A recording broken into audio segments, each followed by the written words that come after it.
l'avis du gouvernement qui permet d'assouplir la loi littorale. Objectif, urbaniser les hameaux et les dents creuses. C'est l'espace non construit entre deux zones bâties. Ce texte s'attaque aussi à l'érosion de la côte. Voyez ce reportage à Gouville-sur-Mer dans la Manche de Fabien Riquer.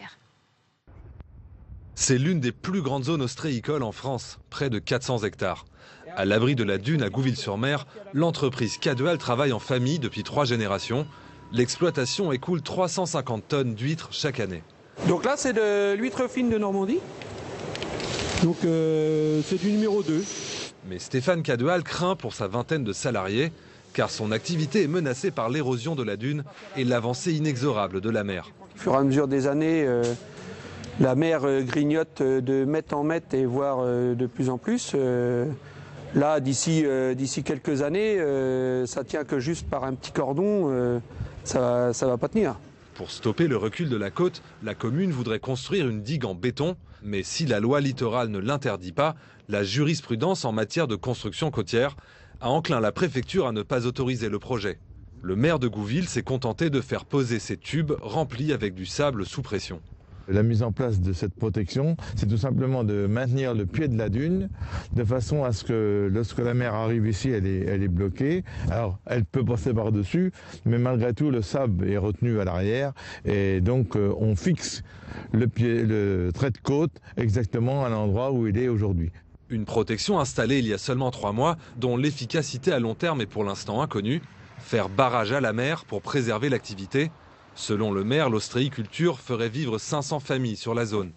Pour cette militante écologiste, pourtant, il s'agit d'un combat perdu d'avance. Il faut réfléchir quand c'est possible, et c'est le cas justement à Gouville-sur-Mer par rapport aux enjeux en présence, de penser à un repli stratégique qui correspondrait aussi à une gestion sur le long terme, parce qu'on ne peut pas continuellement agir avec une certaine urgence et se dire que, enfin voilà, de quoi demain sera fait. Ni les ostréiculteurs ni le maire de Gouville ne veulent entendre parler de relocalisation pour l'instant. Face à la montée de la mer, le législateur s'empare du sujet. Une proposition de loi du Sénat sur le littoral prévoit notamment une meilleure indemnisation des populations menacées par l'érosion des côtes françaises. Et cette proposition de loi qui a donc été adoptée hier par le Sénat, c'est Michel Vaspart, sénateur LR des Côtes-d'Armor, qui est entre autres à l'initiative de ce texte. On va d'ailleurs le retrouver au micro de Tam Tranui. Oui, Michel Vaspart, la proposition de loi dont vous êtes l'auteur qui a été adoptée hier revient sur la loi littorale de 1986. Elle tente de l'assouplir. Quels étaient les problèmes posés par cette loi qui date de 30 ans? Elle est toute simple. Les problèmes posés, c'est que c'est une loi de 86 qui était très ouverte, qu'il n'y a pas eu de décret d'application. Et donc, à chaque fois qu'il y a eu des contentieux depuis maintenant une dizaine d'années, c'est la jurisprudence qui a été amenée à trancher les litiges contentieux. Cette jurisprudence, quelle est-elle ? Voilà, alors les litiges contentieux sont très contradictoires et ça a donné aujourd'hui des impossibilités, par exemple, d'urbaniser des dents creuses, des hameaux et des villages, alors que ça n'était pas du tout l'esprit de la loi. Les dents creuses, je le précise, ce sont les parcelles non bâties, entourées par des parcelles bâties. C'est exactement ça, dans les hameaux et villages. Donc là, aujourd'hui, c'est complètement bloqué. On a également une difficulté d'accès des professionnels à la mer, notamment lorsqu'il y a des projets de développement d'ostréiculteurs, de conchiliculteurs, sur les espaces proches du rivage. Or, évidemment, on ne va pas leur demander de mettre leurs installations à 7 ou 8 km du rivage, ça n'a pas de sens. Et puis, il y avait aussi... Ça rendait le littoral inaccessible pour vous, du coup, pour beaucoup? Alors, pas inaccessible parce qu'il y a déjà des ostréiculteurs et des conchiliculteurs, mais lorsqu'ils voulaient étendre leur activité ou mettre cette activité, regrouper leur activité dans des espaces proches du rivage, par exemple, le très beau projet de Plouézec-Paimpol, aujourd'hui, il est bloqué.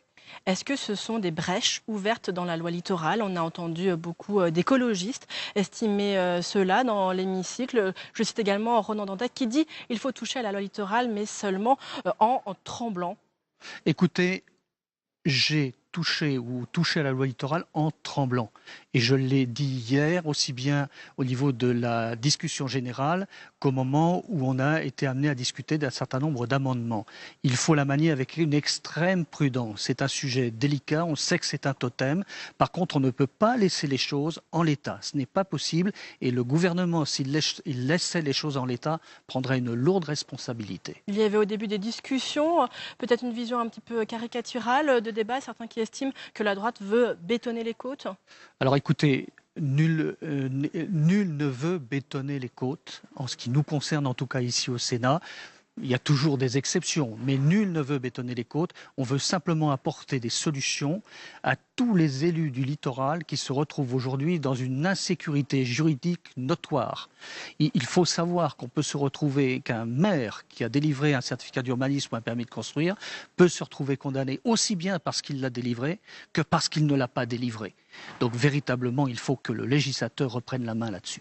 Une dernière question, peut-être sur un sujet qui était plus consensuel au sein de l'hémicycle, celle du recul du trait de côte. Il y a tout un débat en revanche avec le gouvernement sur l'indemnisation. Que demandez-vous et pensez-vous que le gouvernement est prêt à vous écouter ?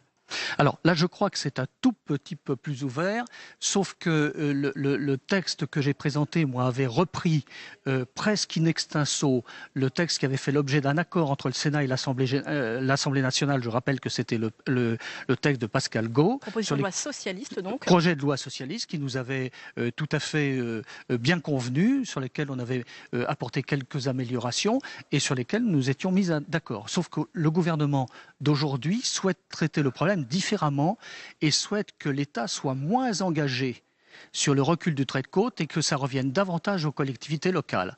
Donc ce texte aura un peu de mal à aller plus loin, sauf qu'il faudra que les collectivités locales soient très vigilantes dans la réécriture du texte. J'espère d'avoir répondu à mes questions. C'est à vous, Tam, les parlementaires.